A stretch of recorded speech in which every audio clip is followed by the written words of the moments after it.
Welcome back to another episode here on the Heart Hustle Podcast with today's guest, Mr. Justin. How you doing today, man? Hey, I'm doing great. How about yourself? I'm excited. Listen, I got a first online. We talked about it offline, but I love the preparation that you had here. Got the headset on, got the microphone. It's like you're ready to have a conversation or something. I do come prepared, that's for sure. I love it. I actually want to talk about these degrees. What is the degrees you have behind you, man? What is that? What is that? Well, that's my bachelor's, master's, and doctorate. So, exercise phys, bachelor's and master's, and then doctorate in physical therapy.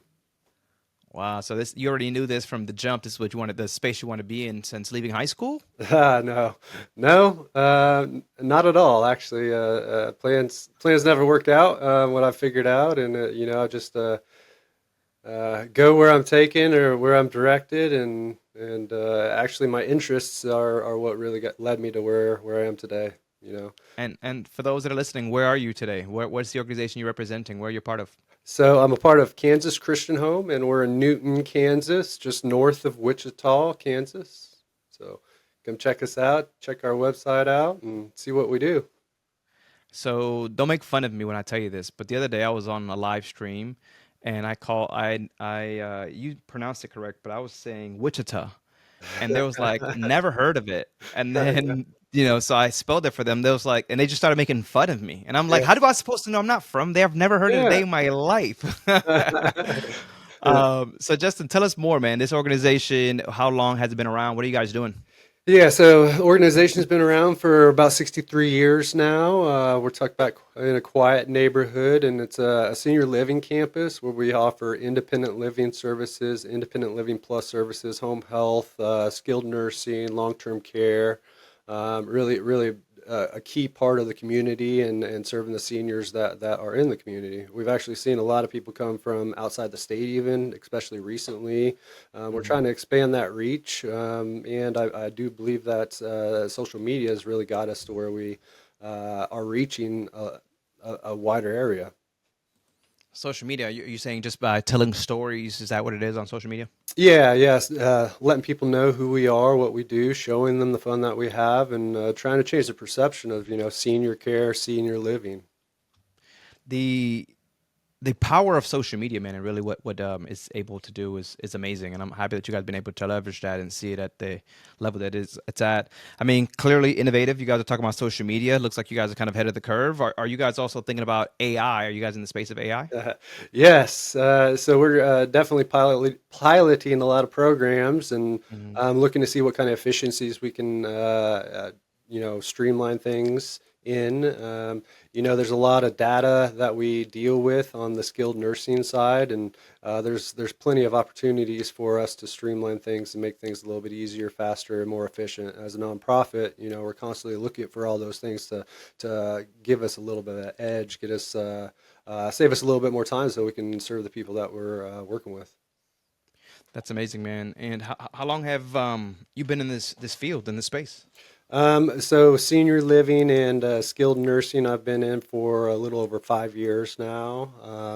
It's not something that I thought that I would ever be in, but I first started out as a physical therapist for seniors, and seeing that impact, learning a lot from their wisdom.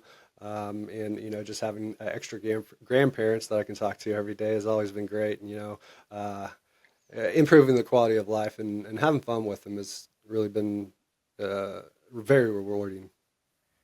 I love that, man. I love how you just mentioned extra grandparents, right? That's just what it feels like. And I love also now I really get to see how it all came back. You talk about physical therapy. Obviously, that's what you went to go to degree in, but fell in love when you were working with the elderly. And we're in a space now, man, where technology is really changing the game. There's a lot of at-home care going on as well. There's a silver tsunami going on, within the next couple of years. What does that look like for you, ideally, when we talk about how we can better prepare ourselves? I think AI obviously plays a little bit of factor in that, but are we prepared? Yeah, that is the biggest challenge. We have wait lists in all levels of care that we have, and that's not going to get any better for anybody in the near future. They're showing that statistically speaking, any long-term care place can actually start putting building more routes and building and expanding right now, and that's still not going to meet the capacity. So we've got to figure out a way to bring them into our care without um, expanding our footprint too much. And that's the difficult part because not everybody has a bunch of land where they can start building or expanding. So we got to figure out how to get into the community, serve the people in the community, but not necessarily all on our campus. So we're looking at every different little aspect that we can provide that value and take care of our elderly. It's a huge population that we've got to be able to serve. Yeah, and when we talk about elderly, it's one of those things that when they do get into care, right? Families that just may not show up. When you talk about extra grandparents, that's why you Hmm. see them like that. These Yeah. are your extra grandparents. You Yep. love to have these conversations. How important is it to just have people that have this passion and purpose as well? Not so much caring about the paycheck, but just loving what they do. How important is that a factor? Oh, it's vital. There's a lot of people that come into the industry and uh, don't really care, and you can definitely tell. So, that paycheck is just a paycheck for them, and that's not helpful to the industry. But you can definitely tell the people that care. And I had a couple residents that a couple times I've heard this where uh, their family doesn't ever come out. And I would say probably only about 15% of people still get regular visitation from their family, and that's the sad thing.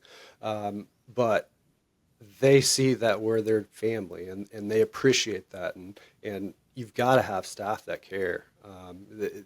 They've got to find that value so we can provide value and love for the ones that we care for. We have obviously a nonprofit, so we have an organization foundation basically that's Mhm. started it out, which was based on Legacy of John, and that's what it's called. Legacy of John, almost 2,000 years old. It's a legacy Wow. from John, the disciple of Christ. Christ gave his mother Mary to John to take care of as he was on the cross.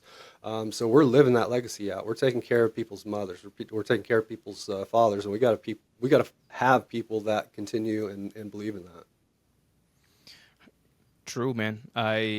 It's so hard to even know that people would leave their family in those situations. You think about, but I think that's why having a conversation around what it looks like for us, at this level is what do we want to see? How does care look like for us? Are you guys also big on helping families just kind of navigate that when they're in the space of trying to leave their parents in care with you guys? Because there are those that care and they just Yep. also may not know. And I think what's happening is people don't know what they don't know, so they get into these situations, Yeah. and it just kind of becomes almost chaotic, overwhelming. Can we talk about what that process actually looks like? Yeah, that process it's a scary process, and not many people know about that process unless you work within that process. So, typically, if somebody that's elderly gets debilitated, have to go to the hospital, they came from home. Their families Mhm. always seen them at home, and all of a sudden they need a little bit more care after a hospitalization, and that's what we provide in a skilled nursing setting. But there's a very high percentage that hey they've got to have more care than anybody can provide even in the home. Home health services is, Mhm. is not going to cut it, or they've got to have a family member there 24/7, or else they're not safe. So just going through the nobody wants to sign up to come into the nursing home. Sorry, and you've got to have good people in a nursing home to be able to work through the issues and help the family members. A lot of the times it's the family members that have a lot of more of difficulty with that next step. Mhm. No, nobody plans for it. Got it. Justin, I really appreciate the conversation that we're having here. And I think about a lot of the times the work that we do. I mentioned it earlier about we don't do this line of work for paychecks. We do this out of truly the love of what we do and helping and inspiring others, however that may look like on our day to day. And I think that sometimes we always have to remember the why. When was the last time you asked yourself, why? Why do I do this? If you can kind of give us that, if you haven't, man, we would love to know why. When you think of that, every single day you could be doing something else to really put probably more money in your pocket. But this is what you Yeah, do. yeah. Why, Justin? Well, I've got a lot of whys, but so I lost my grandparents, but all four of my grandparents, Oh man. when younger, so I really didn't have that presence in my life, through my teens or any time thereafter, and I just know that I need to. I find value. I feel like I have worth when I'm able to provide something and serve. And I believe that I've truly been led in this direction because this is where I have shined. And so my drive is to serve people. I've got a Mhm. lot of I've got a lot of sins I've got to make up for, and I've got to treat people well. And you know, this is I believe my calling and where I'm supposed to be. Yeah. So I love it. And we're not perfect, right? We all have these sins that we have to make up yeah. for. So I appreciate you sharing that, Justin. Justin, when you think of, and I can imagine there's plenty that come to mind, but a lot of the times, and I just heard this recently. I forget what it was. Someone told me a story, and I was like, it filled your cup though, right? And she said it did. And a lot of the times it's not about we would mention the money, but it's how we do touch lives. And sometimes when we see things or hear things, it allows our cups to be filled. It allows us to wake up the next morning and do it again. Do you remember any story that comes to mind that really fills your cup and always kind of reminds you of the why? Because I can remind every day you're probably reminded of the why. And I appreciate you sharing your why. But any stories that come to mind? Yeah, and I shared this not too long ago when we had our big yearly or annual event for Legacy of John. I Hmm. brought examples of one of our residents coming in really kind of resentful with her family for dropping her off and just the difficulties that she had. But just a couple weeks ago, she came and wanted to talk to me and she described the exact things that she loves about being with us is our housekeepers that fold her laundry exactly the same way that she used to because that's how they've learned to love her. Around her birthday, the chef comes in and gives her favorite dessert, and what really hit my heart was. Uh, you, I really didn't think anybody loved me anymore or cared about me anymore, but Wow. I found another family. So being able to support that, lead a good group of people in that mission is fills my cup every day. Hmm. Emotional, man. Just what you Yeah. said. Like when you talk about, thinking no one loves me anymore. Hmm. Life really repeats itself because, and I say that because when I was a young kid and I was going through the adoption and sexual abuse and all these different things in my life, I used to ask myself that. I used to think that, like, am I not loved? Like, why me? And now these elders are in a home and they can't do anything else but think these things because there's no one to see them but the faculty members that show up and show them love. Um, how could families be better prepared? Like, say myself, someone that at one point may need that, right? May need to be put in a home. What should I prepare myself? How should I prepare myself? Well, just yeah, that's a difficult one. A lot of families I see a lot of resentment around them not being able to provide for their family member or feeling like they just dropped their loved one off at a place. So getting through that and being a partner with us to care for that resident and we're just kind of the next level of the family. We want you Mhm. to join in, help us care for that family member. So getting through that resentment of having to ask for more help, seeing that you can't provide everything, and that's really what we're there for is to care for everybody there. Mm. I mean, there's things that are for, like you mentioned, Collins. I don't know, man. I might leave home every single day just emotional thinking about some of these, family members, Yeah, because humanity is everything. When we talk about technology, we can never get away from humanity. As much as AI you can yeah, put up, it would never take away from the human interaction. But I think that AI does allow us to do more of the things that we love. And even just today, coming back from a healthcare convention on how AI is being implemented in some hospitals, on how this is the coolest one that I actually seen. When they go and clean up these rooms in hospitals, hmm that it's being monitored. So as soon as it starts, there's a timer. As soon as it's done, there's a timer, and it just kind of triggers the next system to let someone else know this room is available. All yeah, on the back end. I think to myself like, wow, it really allows people to really get into the things that they love more than anything. Are you seeing that, or what is your thoughts on that? Like, are you Yeah. guys able to use something like that? Yeah, so it's definitely advancing quickly. We're seeing a lot of different items and projects and processes and stuff that are being implemented.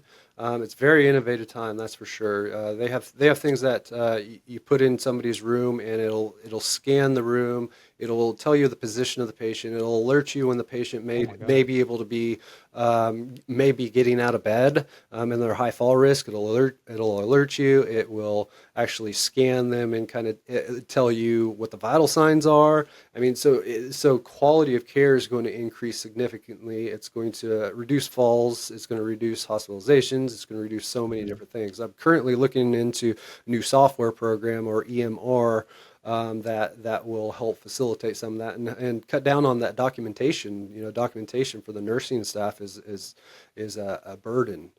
So they can't necessarily be out there with patients because they've got to sit there and be documenting things. So there's so many efficiencies that are going to help the staff, and also it's going to improve quality of care for sure.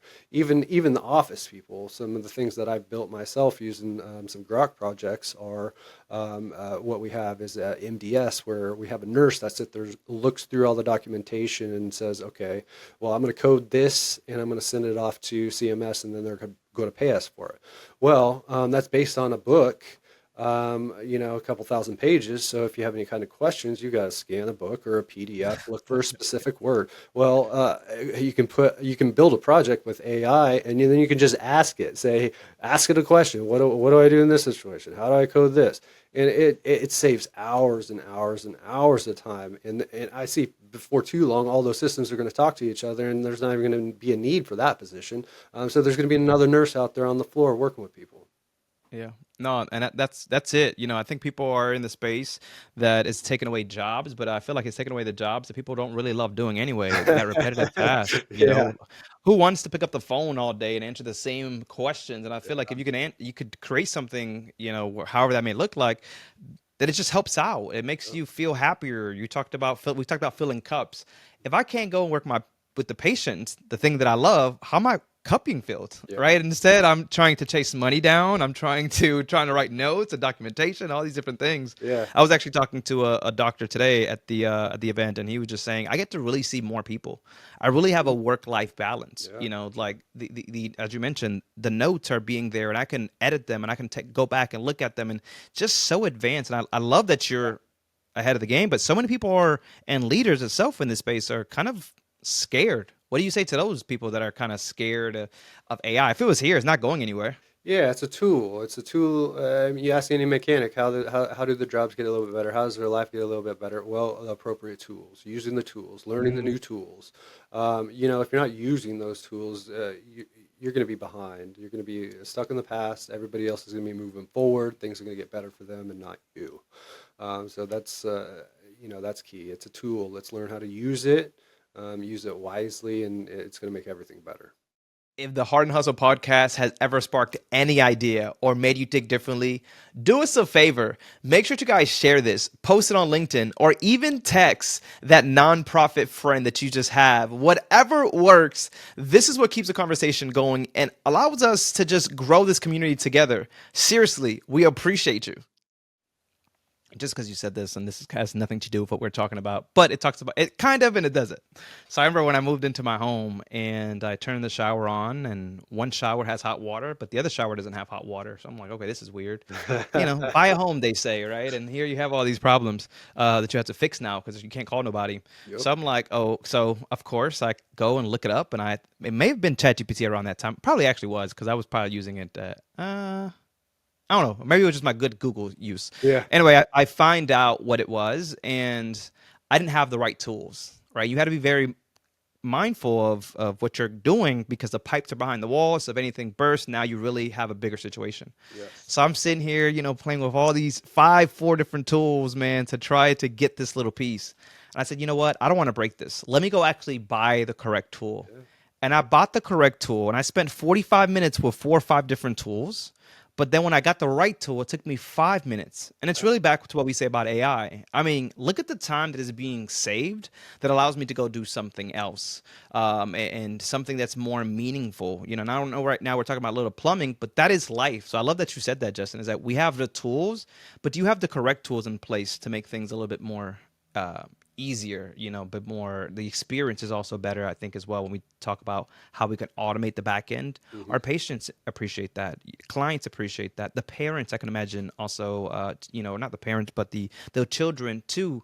Some of these elderlies also appreciate when we can be a bit more efficient. So I like that. I just had to throw that in there because you just kind of brought that Yeah, up. yeah. What is the thinking about 5 years from now, man? What does that plan look like for you guys? Well, that plan looks like we're going to have a large population of seniors that we're going to need to support. That middle market is kind of the one that's going to need us the most. The plan in 5 years is to expand into the community a little bit more, provide services out into the community a little bit more, expand maybe our footprint on our own campus. We have a 63-year-old building, so a new building does look pretty nice. I We love just it. so as a nonprofit, we just need the support from the community, and that we're really getting that now. We've been building that brand a little bit more over the last couple of years. So getting that support from the community and expanding that reach is going to be real important for us. This campus, I think you mentioned earlier, how many can it house? Yeah, so we have 76 homes, 20 apartments, and then we have a 54-bed skilled nursing long-term care facility. Wow, that's pretty big, man. So yeah, you guys just want to not only get a new home, new campus, but let's add some more homes to it as well. That's Yeah. pretty cool. Are you guys thinking about also doing more of Kansas? Are you guys looking to expand out of Kansas?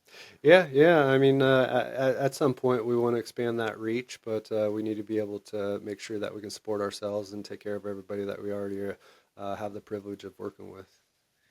I got a question, and you might be able to answer this or not, but how long have you been with the organization?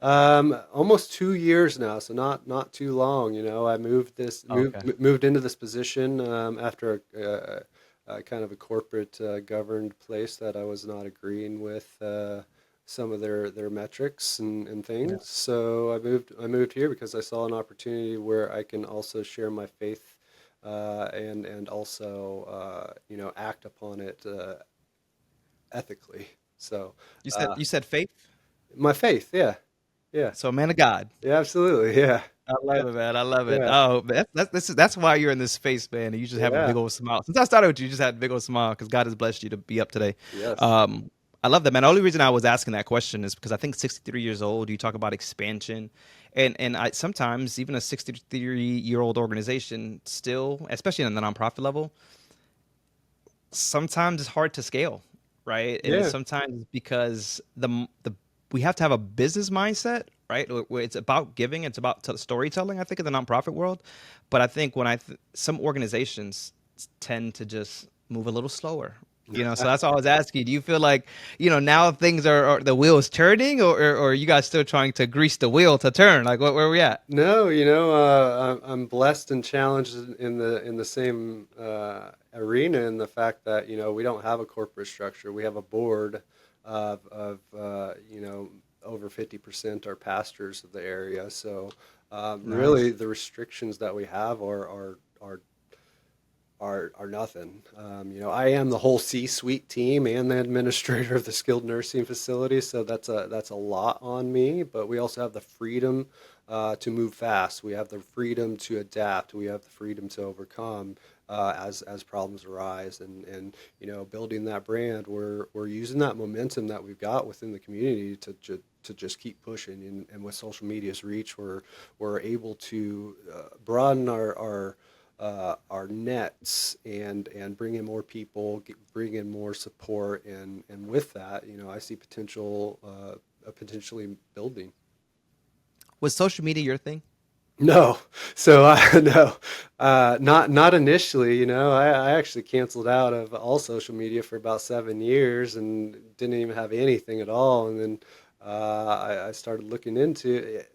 a few things, and Mr. Gary V. Vaynerchuk. I Okay, yes, sir. started watching him and listened to some of the things that he said and saw the importance of it. And I mean, like he says, it's all free. Basically, it's free advertising. Building commercials, making commercials. That's Yeah. irrelevant nowadays. So, Mhm. just seeing the free and the impact that we can make, and really get the whole nation behind us, as long as they Yeah. see how much fun we're having and what we're doing. I was about to ask, man, are you having fun doing this? You talking about playing multiple hats. You listen to the Gary V. You're building the brand Yeah, bigger and better. Like, yeah, are you having fun doing it, man? You're like an entrepreneur. yeah. No, it's really been great. I never saw myself in this position, but I love the journey for sure. I keep going where the wind's blowing me, where God's pushing me, and my aim is up and to the right. And ever since that's been my trajectory. Everything's been great. I love that for you, bro. I love this, and I can't wait to see what happens in the next couple of years. I mean, you guys are going in the right direction. You talked about social media. There's so much value into that. I'm actually outside of this. People don't know, but I am a wrestling nerd. I like to Yeah. say, and started 2 years ago just on TikTok. Knew nothing about TikTok, right? Even though I'm probably in that age where TikTok is a thing. And I said, you know what? Let me just test this out. I had no idea. I just knew I had a passion for wrestling, something that I truly loved. And I was like, let me just test this out. So I started going live every Monday and Friday. And now 2 years later, I'm at 70,000 followers, getting paid by TikTok, going to TikTok events. And it is one of those things, man. You just got to do what you love. And it's just exciting. And as you mentioned, kind of go with the wind, and that's really what has happened to me. But it's fun. It's fun building. And I've understood the power of social media and community building because people do business with people. So you show up online and you get to show people what you're doing. Of course, people are going to buy into what you're selling, which is the stories, is the impact in your communities, is how we can better our future. Because at some point, we're going to become the older person that needs to be taken care of. We need to start Yeah. investing now. Yes. So Justin, I really appreciate it, man. And we're talking to another young leader in the space that may want to make the jump, right? Make the leap of faith, but they're scared. Hmm. What do you tell them? Comfort is the worst addiction. That's it. Yeah, that's it. You got to get out of your comfort zone. You got to keep trying. You got to answer the call to adventure. Otherwise, you're just like everybody else. Love it, man. Love it. And we appreciate the time. Is there we like to do a blind question here on the Heart and Hustle podcast. Okay. So we ask you to ask the next leader, and this leader could be somewhere in the nonprofit space, healthcare space. It could be hospice. It could be autism. Hmm. Just a leader in general. What is your question to them?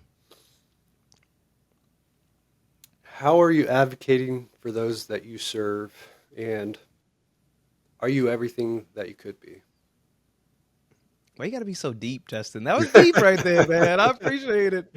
That was so good. Where can people continue to know more about the organization? We got to make sure that we get Yeah, people sent that way. And also, if you're on LinkedIn, I don't know. I know you said you get come off social a little I bit, do. I but if got you're on it. LinkedIn, Yeah. I have LinkedIn now. Actually, go to our website, kschristianhome.org. Come check us out. You'll actually find me on all the media platforms now. Look up Justin Harland, DPT, or Kansas Christian Home. We're everywhere now. oh, so you back on social now? Oh, well, Yeah, yeah. okay, all right, all right. I love it, man. I love it. Well, Justin, we thank you so much for your time, man. We appreciate it. Has been a pleasure just being able to know more about your space, about what you're doing, and continue to do. We thank you. We thank you, and I know that with you at the forefront of it all, wearing all those hats, there's definitely going to be some changes happen. Yeah. Thank you. I appreciate you and all your support, and keep doing what you're doing. Absolutely, Justin. We'll take it easy. My name's Efrain. This is Justin, and we'll catch you later.